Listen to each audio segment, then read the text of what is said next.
माझ्या चॅनलवरती आपल्या सगळ्यांचं मनापासून स्वागत आहे। तर आजच्या व्हिडिओमध्ये आपण नवरात्रीविषयी काही गोष्टी जाणून घेणार आहोत। कोणत्या गोष्टी आपण केल्या पाहिजेत आणि कोणत्या गोष्टी आपण करायच्या टाळल्या पाहिजेत हे आपण या व्हिडिओमध्ये सांगणार आहोत। त्याचबरोबर अनेक छोट्या-छोट्या गोष्टी असतात ज्या आपल्याला नवरात्रीमध्ये करायच्या असतात। विशेष करून महिलांनी काही गोष्टी केल्या तर संपूर्ण कुटुंबाला त्याचा फायदा होत असतो। बघा, नवरात्र म्हणजे कुलदेवीची सेवा करण्याचे दिवस किंवा कुळाचार करण्याचे दिवस असतात। त्यामुळे नवरात्रीमध्ये आपल्याला आपल्या कुलदेवीची विशेष सेवा करायची असते।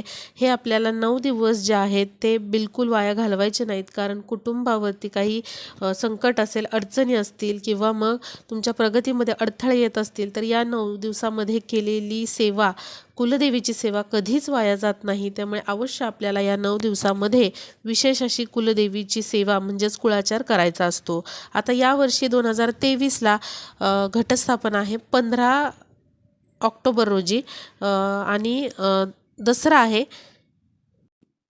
24 ऑक्टोबर 2023 पर्यंत। म्हणजेच 15 ऑक्टोबर ते 24 ऑक्टोबर हे जे दिवस आहेत ते नवरात्रीचे दिवस आहेत आणि आपल्याला यामध्ये काही नियमांचे पालन करायचे आहेत। बघा, आपण कितीही व्रतवैकल्य केली आणि काही नियम जर पाळले नाही तर त्या व्रतवैकल्यांचा काहीच फायदा होत नाही। त्यामुळे हे काही छोटे-छोटे नियम आहेत ते महिलांनी आणि पुरुषांनी देखील पाळलेच पाहिजे। तर बघूया नियम काय आहेत। बघा, आपल्याला काय करायचं असतं, घटस्थापने दिवशी आपल्या घरामध्ये घटाची स्थापना करायची असते। म्हणजेच टोपलीमध्ये किंवा मग ताटामध्ये तुम्हाला माती घेऊन त्यामध्ये धान्य पेरायचं असतं। एक प्रकारचं धान्य तुम्ही याच्यामध्ये पेरू शकता किंवा 5 प्रकारचे 5 धान्य देखील काही ठिकाणी पेरली जातात। तर तुमच्याकडे जशी प्रथा असेल, पद्धत असेल त्याप्रमाणे तुम्ही घट स्थापना करायची असते। आपल्या नेहमीच्या पद्धतीमध्ये काहीच बदल न करता आपली जी पारंपरिक पद्धत आहे त्याप्रमाणेच तुम्हाला घट बसवायचा असतो। तुम्ही नवीन कोणतीतरी पद्धत बघितलेली आहे आणि त्याप्रमाणे तुम्ही नवीन सुरुवात करत आहात किंवा नवीन पद्धत तुम्ही लागू करून प्रत्येक वर्षी घट बसवण्याची पद्धत बदलत असाल तर हे पूर्ण चुकीचं आहे। तुमचे जे कोण वडीलधारे व्यक्ती आहेत कुटुंबातले त्यांना विचारून तुम्ही योग्य प्रकारे घटस्थापना केली पाहिजे, कारण प्रत्येक घराची, प्रत्येक कुटुंबाची, प्रत्येक घराण्याची पद्धत ही घट बसवण्याची वेगळी असू शकते। प्रत्येक भागानुसार, प्रत्येक गावानुसार, प्रत्येक राज्यानुसार ही पद्धत वेगळी असू शकते। त्यामुळे तुमच्या पद्धतीनुसार जे तुम्ही किंवा जे तुमचे पूर्वज किंवा मोठी वडीलधारी माणसं ज्याप्रमाणे घटस्थापना करत आलेले आहेत त्याप्रमाणेच तुम्हाला घटस्थापना करायची आहे। आणि त्याचबरोबर अजून एक लक्षात घ्या, एकाच घरामध्ये 2 घट कधीच बसवायचे नाहीत। समजा तुमच्या सासूबाई घट बसवत असतील तर तुम्ही वेगळीकडे राहत असाल, म्हणजे सासू आणि सून वेगवेगळे राहत असतील तर सुनेने घट बसवायची गरज नाही। एका घरामध्ये एकच घट असला पाहिजे आणि तोही विधिवत तुमच्या चालत आलेल्या परंपरेनुसार बसवायचा आहे। आता बघा, घटाला काय करायचे असते तर प्रत्येक दिवशी ताजी फुलांची माळ ही अर्पण करायची असते आणि पहिल्या दिवशी तुम्हाला खाऊच्या पानांची म्हणजेच विड्याच्या पानांची माळ ही घटाला घालायची असते आणि त्यानंतर फुलांच्या माळा प्रत्येक दिवशी ताजी माळ तुम्हाला या घटाला अर्पण करायची असते।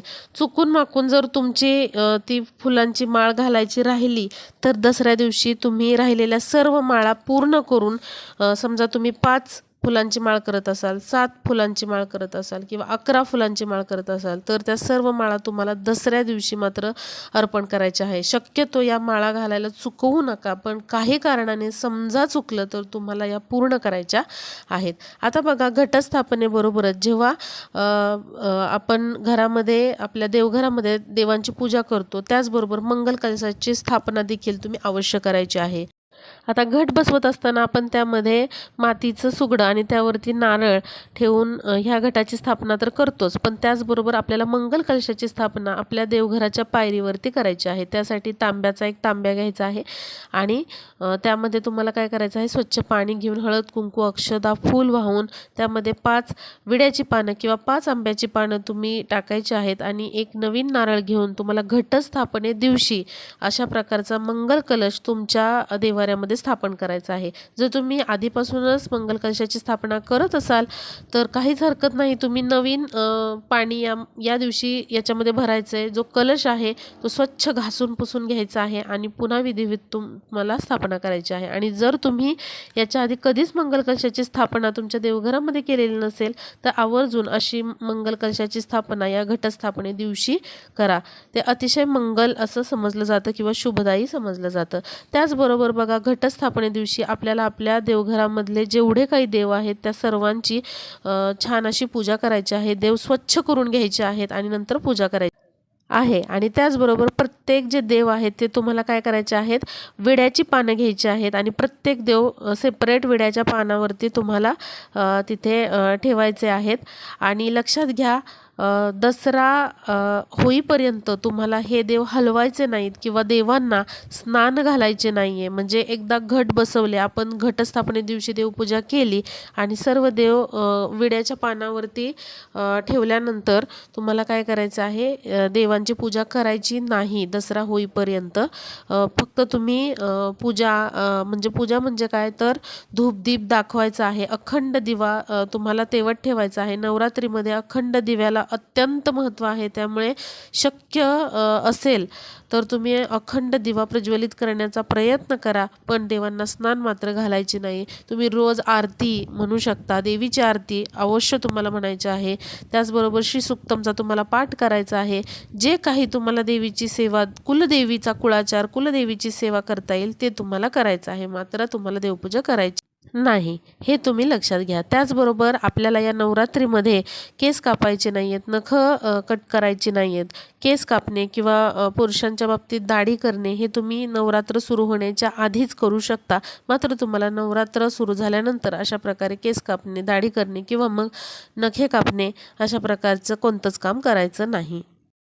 आता बघा, नवरात्रीमध्ये अनेक स्त्रिया, पुरुष नवरात्रीचे उपवास करतात। त्याला काही ठिकाणी किंवा बऱ्याच ठिकाणी नवरतन असं देखील म्हणतात। पण जर तुम्ही 9 दिवसाचे उपवास करत असाल किंवा उठता बसता उपवास करत असाल तर या नवरात्रीच्या दिवसांमध्ये ब्रह्मचर्याचं पालन अवश्य तुम्ही केलं पाहिजे। जर तुम्ही दुर्गा सप्तशतीचे पाठ करणार असाल तरी देखील आपल्याला ब्रह्मचर्याचे पालन करायचे आहे। दुर्गा सप्तशतीचे पाठ कसे करायचे याचा व्हिडिओ मी आधीच बनवलेला आहे, तुम्ही तिथे जाऊन ते बघू शकता आणि काय नियम अटी आहेत ते तुम्ही ऐकू शकता। तर आपल्याला या नवरात्रीमध्ये मांस, मच्छी किंवा मग मद्यपान यांचं सेवन करायचं नाही।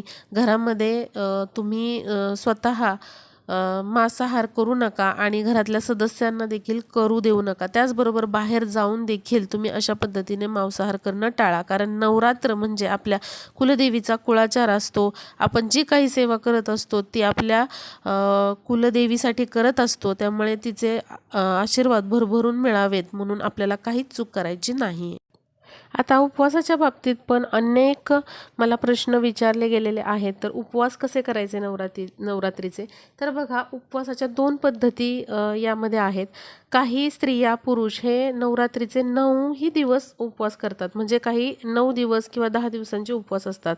म्हणजे घटस्थापने दिवशी हे उपवास सुरू होतात आणि ते उपवास दसऱ्याच्या दिवशी संपतात किंवा दसऱ्याच्या आदल्या दिवशी हे उपवास संपतात। तर जर तुम्हाला जमत असेल, तुमच्या शरीराला, आरोग्याला सहन होत असेल तर तुम्ही नवरात्रीचे 9ही दिवस उपवास करू शकतात। याला बऱ्याच ठिकाणी नवरतनचे उपवास असेही म्हणतात। पण काही ठिकाणी किंवा काही वेळेला तुम्ही उठता बसता देखील उपवास करू शकता। म्हणजे घटस्थापनेच्या दिवशी हा उपवास करायचा, सकाळ संध्याकाळ दोन्ही वेळेस हा उपवास करायचा आणि दुसऱ्या दिवशी हा उपवास सोडायचा। सात्विक आहार घेऊन तुम्ही हा उपवास सोडू शकता।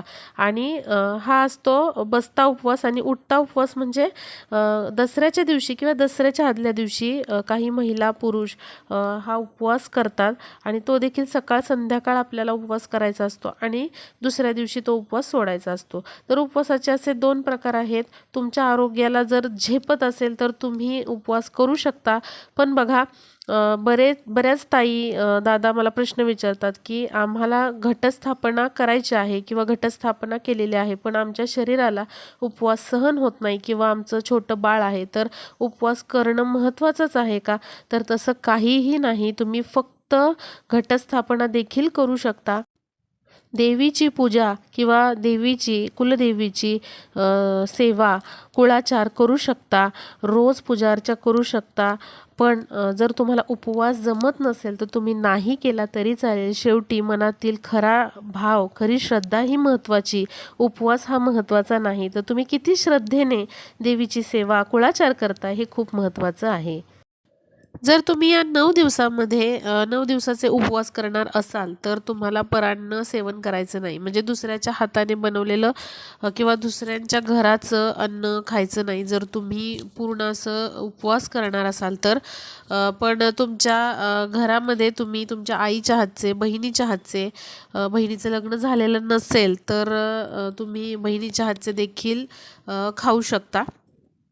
त्याचबरोबर व्रत करणाऱ्यांसाठी अजून एक नियम म्हणजे तुम्हाला गादीवरती किंवा मऊ अंथरुणावरती न झोपता जमिनीवरती चटई किंवा सतरंजी टाकून झोपायचं आहे आणि अशा प्रकारे व्रताचं पालन करायचं आहे.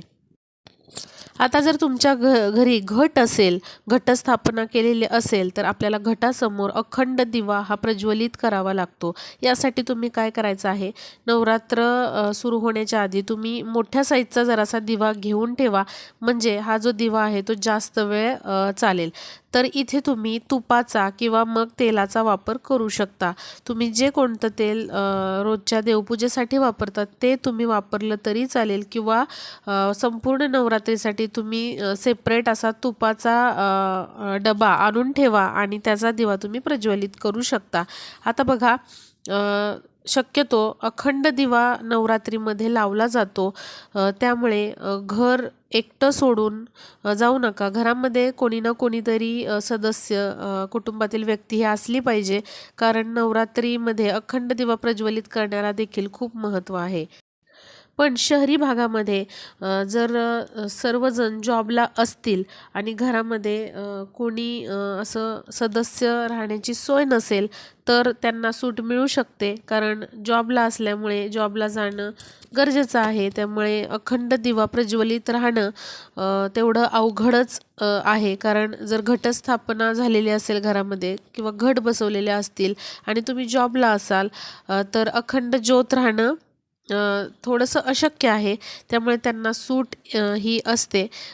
त्यामुळे तुम्ही काय करायचं आहे, थोड्याशा मोठ्या साईजचा दिवा घेऊन ठेवा आणि जितका वेळ जाईल तितका वेळ जाऊ द्या आणि नंतर तुम्ही जेव्हा घरी याल तेव्हा तो दिवा मात्र तुम्हाला प्रज्वलित करायचा आहे. आणि बघा, बऱ्याच ताई किंवा दादा असा प्रश्न विचारतात की ताई, जर चुकून घरातला किंवा घटासमोरचा दिवा जर विझला तर काय करावं? बघा, तुम्ही घाबरून जाऊ नका. शेवटी देवाला प्रत्येकाच्या मनातला भाव माहीत आहे. आपण किती श्रद्धेने सर्व काही करतो आहोत हे माहीत आहे. त्यामुळे मनामध्ये कसलीच शंका आणू नका. पुन्हा तो दिवा नव्याने प्रज्वलित तुम्ही करा आणि कुलदेवीला क्षमा मागा की असं झालेलं आहे. बाकी काही शंका तुम्ही मनामध्ये आणू नका. आता जर घटस्थापना तुमच्या घरामध्ये नसेल किंवा घट तुम्ही बसवत नसाल, तर तुम्ही अखंड दिवा लावला तर चालेल का? तर हो, तुम्ही जरी घट बसवत नसाल तरी देखील तुमच्या देव्हाऱ्यामध्ये तुम्ही तांदळाच्या राशीवरती हा दिवा जो आहे तो प्रज्वलित करून अखंड 9 दिवस तो प्रज्वलित ठेवू शकता आणि अशा प्रकारे कुलदेवीची सेवा करू शकता.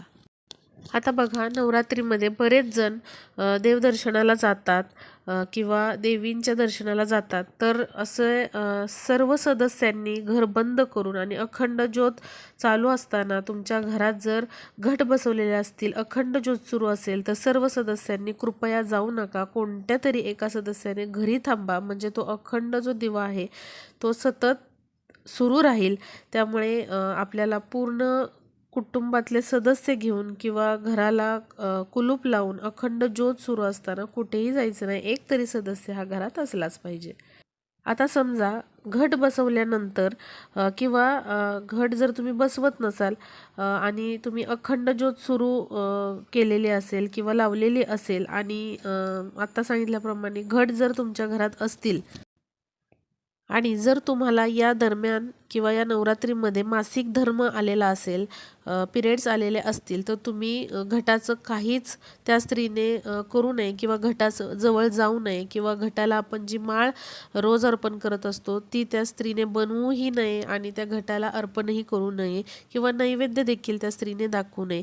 तर घरामध्ये तुमचे मिस्टर असतील किंवा मग अजून कोणी व्यक्ती असतील त्यांनी बाकीची सेवा केली तरीही चालेल, पण ज्या स्त्रीला मासिक धर्म आलेला आहे तिने मात्र घटापाशी जाऊ नये. त्याचबरोबर किंवा मग तुम्ही तुमचे ज्या शेजार पाजारी आहे त्यांच्याकडून आरती म्हणून घेऊ शकता किंवा जी फुलांची माळ आहे तर ती अर्पण करू शकता किंवा नैवेद्य देखील तुम्ही शेजाऱ्या पाजाऱ्यांकडून देखील ती सेवा करून घेऊ शकता किंवा घरामध्ये इतर सदस्य असतील तर त्यांच्याकडून देखील करून घेऊ शकता. आता समजा तुमच्या कुटुंबावरती या काळामध्ये सुतक आलेला असेल तर काय करायचं, तर बघा सुतकामध्ये तुमच्या घरातल्या सदस्यांना कोणालाच ही सेवा करता येणार नाही. त्यामुळे जे कोणी तुमचे पाहुणे असतील किंवा मग जे शेजारी पाजारी राहणारे लोक असतील, ओळखीचे तुमच्या लोक असतील, तुमच्या मैत्रिणी असतील, स्त्रिया असतील, तर त्यांच्याकडून तुम्ही ही घटाची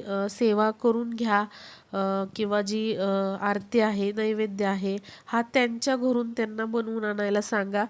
मात्र तुम्ही कुटुंबातले जे सदस्य आहेत तर सुतकामध्ये तुम्हाला हे करता येणार नाही.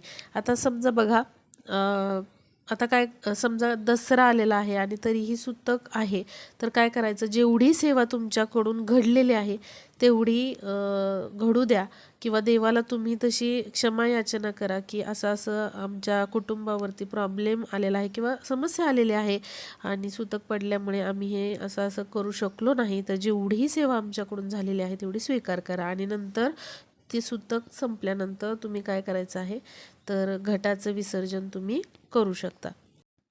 आता विटाळामध्ये काय करायचं हा प्रश्न अनेक जणांना पडतो. म्हणजे समजा तुमच्या घरामध्ये बाळाचा जन्म झालेला असेल तर काय करायचं, तर ज्या स्त्रीने बाळाला जन्म दिलेला आहे तिने जवळ जाऊ नका. नैवेद्य किंवा माळ तिने स्वतः घालू नका किंवा काहीच नैवेद्याचं किंवा मग बाकीच्या पूजेची तयारी देखील त्या स्त्रीने करायची नाही. तर बाकीचे जे सदस्य आहेत घरातले त्यांनी हे सगळं करायचं आहे.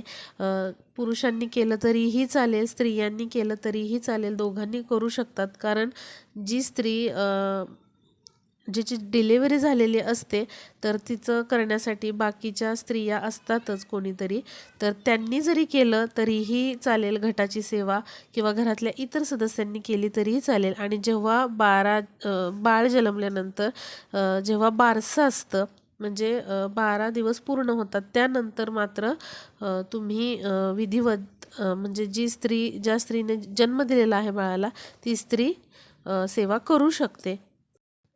आता समजा तुम्ही खूप वर्षापासून नवरात्रीचे 9 दिवसाचे उपवास करताय किंवा बसता उठता तुम्ही उपवास करताय आणि आता अशी परिस्थिती निर्माण झालेली आहे की समजा तुमच्या आजारपणामुळं किंवा शारीरिक काही प्रॉब्लेम्समुळं तुम्हाला ते उपवास सोडावे लागणार आहेत, तर तुम्ही कसलीही मनामध्ये शंका आणू नका आणि तुम्ही फक्त देवीची पूजा अर्चना करा, देवीची सेवा करा, कुलदेवीचा कुळाचार करा तरीही चालेल. कारण देव कधीच म्हणत नाही, देवी कधीच म्हणत नाही की तुझ्या शरीराला त्रास कर आणि माझे उपवास धर.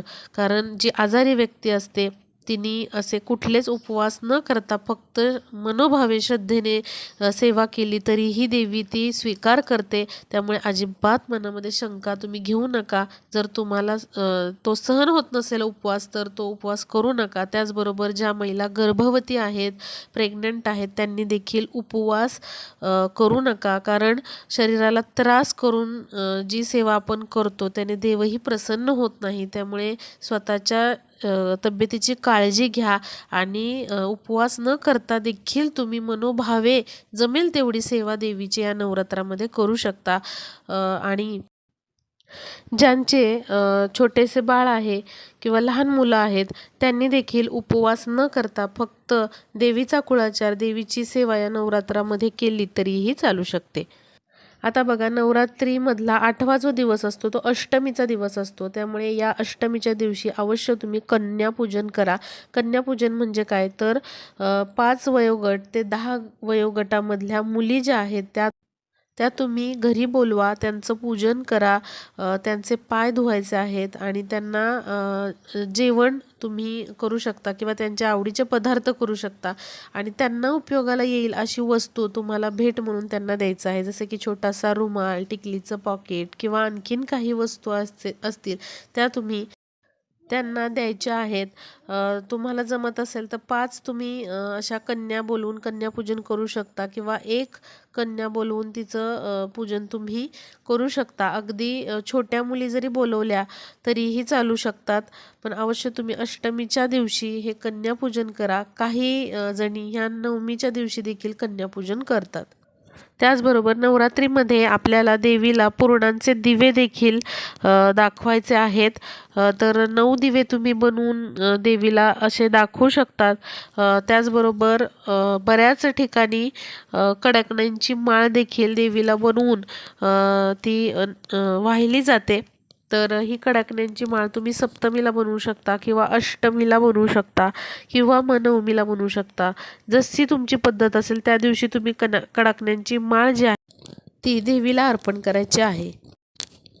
आता दसऱ्याच्या दिवशी देखील तुम्हाला फुलांची माळ, झेंडूच्या फुलांची माळ घटाला अर्पण करायची आहे आणि त्यानंतर तुम्हाला घट हलवून दही भाताचा आधी नैवेद्य दाखवायचा घटाला किंवा जशी तुमच्याकडे पद्धत आहे तसा नैवेद्य तुम्ही दाखवायचा आहे आणि हा घट हलवायचा आहे आणि तुम्ही त्या दिवशी देवपूजा करायची आहे. आणि काही ठिकाणी अशी पद्धत आहे की 5 मुलांना बोलवून ही तळी भरली जाते. तर अशी देखील बऱ्याच ठिकाणी पद्धत आहे. जशी पद्धत तुमच्या घराण्याची आहे, कुटुंबाची आहे किंवा तुमच्या गावकडची आहे त्या पद्धतीने तुम्ही हे घट हलवू शकता. त्याचबरोबर दसऱ्याच्या दिवशी आपट्याच्या पानांचं देखील खूप महत्त्व आहे. त्यामुळे अवश्य सर्व देवांना देखील आपट्याची पानं आपल्याला वाहायची आहेत. आता बघा बऱ्याच ठिकाणी दसऱ्याच्या आदल्या दिवशी म्हणजे खंडेनवमी दिवशी देखील घट हलवले जातात. 5 मुलांना बोलवून तळी भरली जाते आणि नंतर मग तो घट फक्त हलवून दसऱ्याच्या दिवशी तुम्ही देवपूजा करू शकता. अशी देखील पद्धत आहे. काही ठिकाणी दसऱ्या दिवशी घट हलवले जातात तर काही ठिकाणी आदल्या दिवशी खंडेनवमी दिवशी देखील घट हलवले जातात. जशी पद्धत तुमच्याकडे असेल तशी तुम्ही करायची आहे. नवीन पद्धती कुठलीच तुम्हाला वापरायची नाही. त्याचबरोबर महिलांनी आपल्या कुलदेवीची या नवरात्रीमध्ये अवश्य ओटी भरायची आहे. म्हणजे या ओटीमध्ये तुम्ही साडी, ब्लाऊज पीस, केळी, त्याचबरोबर जे काही हळद कुंकू आणि जे शृंगाराचं साहित्य आहे जसं की बांगड्या आहेत, एखादी अत्तराची डबी असेल किंवा असे काहीही वस्तू ज्या शृंगाराच्या आहेत त्या तुम्ही त्यामध्ये ओटीमध्ये ठेवायच्या आहेत. त्याचबरोबर आपल्याला देवीला एखादा गजरा किंवा वेणी किंवा लाल फूल या ओटीमध्ये ठेवायचं आहे, नारळ ठेवायचा आहे आणि अशी ही ओटी तुम्हाला गव्हाने नाही तर तांदळाने भरायची आहे. तर ही ओटी सवाष्ण महिलांनी कधी भरायची तर तुम्ही अष्टमीला भरू शकता, सप्तमीला भरू शकता किंवा नवमीला तुम्ही भरू शकता. पण अवश्य आपल्याला आपल्या कुलदेवीची अशी ओटी भरायची आहे. आता ही ओटी कुठे भरायची? तुमच्या देवघरामध्ये जिथे तुम्ही तुमचे टाक पुजलेले आहेत किंवा घट बसवलेला आहे आणि जरी तुम्ही घट बसवलेला नसेल तर जिथे देवघर आहे तुमचं तिथे तुम्हाला ही ओटी भरायची आहे आणि त्यानंतर तुम्ही एखाद्या सवाष्णीला ही ओटी देऊ शकता किंवा मग तुमच्या गावामध्ये जे लक्ष्मीचं मंदिर आहे किंवा ग्रामदेवतेचं मंदिर आहे तिथे तुम्ही ही ओटी देवीची भरू शकता. आता बघा आपल्याला काही गोष्टी या नवरात्रामध्ये पाळायच्या त्या म्हणजे या नवरात्रामध्ये संध्याकाळच्या वेळेला कोणालाच मीठ, दूध, तेल हे उसणं देऊ नका किंवा पैसे देखील कोणाला उसने देऊ नका. शक्यतो असं उसणं देणं टाळायचं आहे. बरेच जण चप्पल देखील घालत नाही, म्हणजे चामड्याचा वापर टाळला जातो. तर बघा जर तुम्ही ऑफिसला जात असाल, व्रत करत असाल आणि तुम्ही बऱ्याच सेवा करत असाल तर बघा तुम्ही या काळामध्ये चप्पल घातली तरीही चालेल. तुम्ही असं करू शकता की चामड्याची चप्पल न वापरता तुम्ही स्पॉन्जची किंवा इतर ह्याने तयार केलेली चप्पल वापरू शकता. पण जर तुम्हाला त्रास होत असेल, काही पायाच्या व्याधी असतील, तर तुम्ही चप्पल घालू शकता. फक्त तुम्ही एक नियम त्यातल्या त्यात काय पाळू शकता, तर चामड्याची चप्पल न घालता तुम्ही स्पॉन्जची किंवा इतर याची तुम्ही चप्पल घालू शकता. त्याचबरोबर या नवरात्रीच्या काळामध्ये आपल्याला 99 मंत्राचा जास्तीत जास्त जप करायचा आहे. ओम ऐं ह्रीं क्लीं चामुंडाय विच्चे असा हा 99 मंत्र आहे. सकाळ संध्याकाळ तुम्ही अवश्य 108 वेळा म्हणजे एक माळी जप आवश्यक. आता उपवासाच्या पदार्थांमध्ये तुम्ही साबुदाणा खिचडी किंवा मग वरईचा तांदूळ, काही ठिकाणी भेंडीची भाजी, त्याचबरोबर राजगिऱ्याची भाजी असं देखील खाल्लं जातं. त्याचबरोबर वरई आणि साबुदाणा दोन्हीही या नवरत्नाच्या उपासामध्ये चालतं. त्यामुळे अवश्य तुम्ही ते खाऊ शकता. फक्त आपल्याला याच्यामध्ये लसणाचा वापर, कांद्याचा वापर बिलकुल करायचा नाही. बाकी तुम्ही मिरची आणि आत्ता सांगितलेले पदार्थ, गोडाचे पदार्थ खाऊ शकता.